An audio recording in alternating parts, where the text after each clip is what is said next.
नमस्कार, तुम्ही पाहताय मराठी मंडळी। महाराष्ट्राच्या राजकारणात सध्याची ही शांतता आहे ती वादळापूर्वीची शांतता आहे बरं। सत्तेच्या खुर्चीवर बसलेल्या दोन मोठ्या बंडखोर नेत्यांची एकनाथ शिंदे आणि अजित पवार यांची सद्यस्थिती ही स्थिर नसून अनिश्चिततेच्या उंबरठ्यावर उभी आहे। सत्ता मिळवण्यासाठी घेतलेल्या निर्णयाचे परिणाम आता त्यांच्या राजकीय अस्तित्वावर उठू शकतात। त्यांचं राजकीय भविष्य धोक्यात येऊ शकतं आणि जर कोर्टाने राष्ट्रवादी शरद पवारांना आणि शिवसेना ठाकरेंना परत केली तर शिंदे आणि अजितदादा यांना वेगळा पक्ष काढावा लागेल किंवा भाजपमध्ये विलीन व्हावं लागेल। नेमकं काय सुरू आहे या अनुषंगानं महाराष्ट्राच्या राजकारणात आणि काय आहे भाजपचा डाव, कशा प्रकारे भाजप शिंदे आणि अजित पवार यांना गिळंकृत करायची प्लॅनिंग करतंय, चला तर त्यावर एक नजर टाकूया। अजित पवार आणि एकनाथ शिंदे दोघांनीही आपापल्या पक्षात बंडखोरी केली। शिंदे यांनी शिवसेनेला थेट धक्का दिला तर अजितदादांनी राष्ट्रवादी काँग्रेसमधून वेगळी वाट ठरली। सुरुवातीला हे निर्णय सत्ता मिळवण्यासाठी प्रभावी वाटले, पण आज परिस्थिती वेगळी आहे। भाजप या दोघांनाही आता त्यांच्या स्वतंत्र अस्तित्वासह स्वीकारण्याच्या मूडमध्ये दिसत नाहीये। त्यांच्या गटाला थेट विलीन करून टाकण्याचा प्लॅन भाजपकडून आखला जातोय अशी राजकीय गोटात चर्चा आहे। भाजपला एकहाती वर्चस्व हवं आहे आणि हे त्यांचं स्वप्न आहे। स्थानिक पक्ष त्यांना नको आहेत, लहान पक्ष त्यांना नको आहेत। शिंदे गटाला धनुष्यबाण आणि अजित पवार गटाला घड्याळ मिळालं असलं तरी तो फक्त तात्पुरता निकाल आहे। खरा निकाल येणार आहे सर्वोच्च न्यायालयाच्या अंतिम निर्णयातून। कोणता गट खरी शिवसेना आणि कोणती खरी राष्ट्रवादी हे ठरणार आहे कोर्टात, आणि तोच क्षण ठरवेल या दोघांचं राजकीय भवितव्य आहे। शिंदे आणि अजितदादा आता अशा रेषेवर पोहोचले जिथं मागे फिरणं शक्य नाही आहे। भाजपकडून मिळालेली सत्ता ही तात्पुरती आहे आणि पक्षातील समांतर नेत्यांच्या हालचाली पाहता भाजप त्यांना गिळंकृत करण्याच्या तयारीत आहेत बरं, अशी चर्चा आहे। भाजपचा अजेंडाच मुळात तो आहे की मित्रपक्षांना संपवायचा आणि हळूहळू स्वयंभू बनत जायचं। शिंदे आणि अजित पवार गटात असलेल्या आमदारांच्या मतदारसंघामध्ये भाजपनं आधीच आपले पर्यायी उमेदवार तयार करायला सुरुवात केली आहे।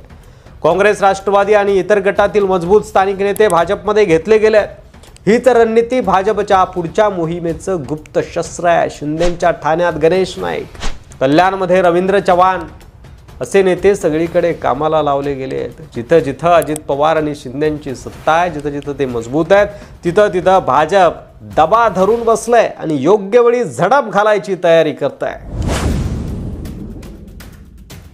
राष्ट्रवादीचे आमदार रोहित पवार यांनी थेट सांगितलं की घड्याळ हे चिन्ह शरद पवारांकडे परत येईल आणि शिवसेना हे नाव आणि चिन्ह उद्धव ठाकरेंकडे परत जाईल।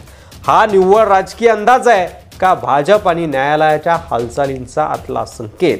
त्यांनी याच वक्तव्यात अजित पवार आणि शिंदेंना भाजपात विलीन होण्याशिवाय दुसरा पर्याय उरणार नाही असंही स्पष्टपणे म्हटलंय। महाराष्ट्रात येणाऱ्या नव्या भूकंपाची ही चाहूल आहे का? भाजपचा खरा प्लॅन म्हणजे सर्व गट विलीन करून एक पक्ष, एक निर्णय आणि एक नेता या फॉर्म्युल्यावर पुढे जाणं। गट बिट, गटांतर, बंड, बॅनर याचा गुत्ता मिटवण्यासाठी भाजप आता एक संघ पक्ष रचना तयार करू पाहतोय आणि त्यामुळेच शिंदे आणि अजितदादा यांची स्वतंत्र ओळख आता त्यांच्या पक्षात राहणार नाही हे स्पष्ट आहे, ते दिसू लागलंय। हळूहळू शिंदेंना व अजितदादांना संपवलं जाईल, नाहीतर विलीन होण्यासाठी मजबूर केलं जाईल अशी परिस्थिती आहे, अशी शक्यता आहे, अशी चर्चा सध्या राजकीय गोटात सुरू आहे आणि बरेच राजकीय जाणकार देखील जसं म्हणतात। प्रवीण दरेकर यांनी रोहित पवारांना बच्चा म्हणत त्यांच्या विधानांची खिल्ली उडवली असली तरी भाजपमध्ये आतल्या हालचाली हे स्पष्टपणे वेगळं चित्र दाखवतात। कुणी बोलत नाही, पण प्रत्येक कृती ही स्पष्ट संदेश देऊन जाते आणि त्या कृती शिंदे आणि दादांना बाजूला करण्याच्या दिशेनंच जात आहेत असं राजकीय जाणकार म्हणतात।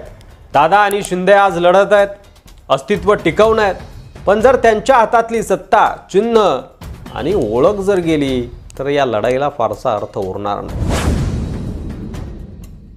जर कोर्टाचा निकाल त्यांच्या विरोधात गेला तर एकच पर्याय उरतो, भाजप पक्षात विलीन होणं किंवा वेगळा स्वतःचा दुसरा पक्ष काढणं आणि मग पुन्हा निवडणुकीत उतरावं लागेल, तीही चिन्ह, कार्यकर्ता आणि ब्रँड याशिवाय नवीन पक्ष आणि नवीन चिन्ह घेऊन। अशा वेळी नवीन संघर्ष करण्याची ताकद त्यांच्या गटात किती आहे यावरच त्यांचं पुढील राजकारण अवलंबून असणार आहे। आज राज्य शांत आहे, पण ही वादळापूर्वीची शांतता आहे. सर्वोच्च न्यायालयाचा निकाल हा फक्त एका खटल्याचा शेवट नसणार आहे, तो महाराष्ट्रातील सत्तेच्या गणिताचा विस्फोट असणार आहे. शिंदे आणि दादा पुढे काय करणार? भाजप त्यांना सामावून घेणार की संपवणार? आणि या भूकंपात जनतेचं मत कोणत्या बाजूने झुकणार? तुमच्या मते एकनाथ शिंदे आणि अजित पवार यांचा पुढचा मार्ग कोणता असेल? ते भाजपात विलीन होतील की नव्या संघर्षासाठी सज्ज होतील, नवीन पक्ष काढून नवीन चिन्हासह मैदानात उतरतील? तुमचं मत कमेंट बॉक्समध्ये लिहायला विसरू नका. व्हिडिओ आवडला असेल तर जास्तीत जास्त शेअर करा आणि मराठी मंडळीवर नवीन असाल, अजून सबस्क्राईब केलं नसेल तर लगेच सबस्क्राईब करा. पुन्हा भेटू पुढच्या व्हिडिओमध्ये. तोपर्यंत रजा घेतो. धन्यवाद. जय महाराष्ट्र.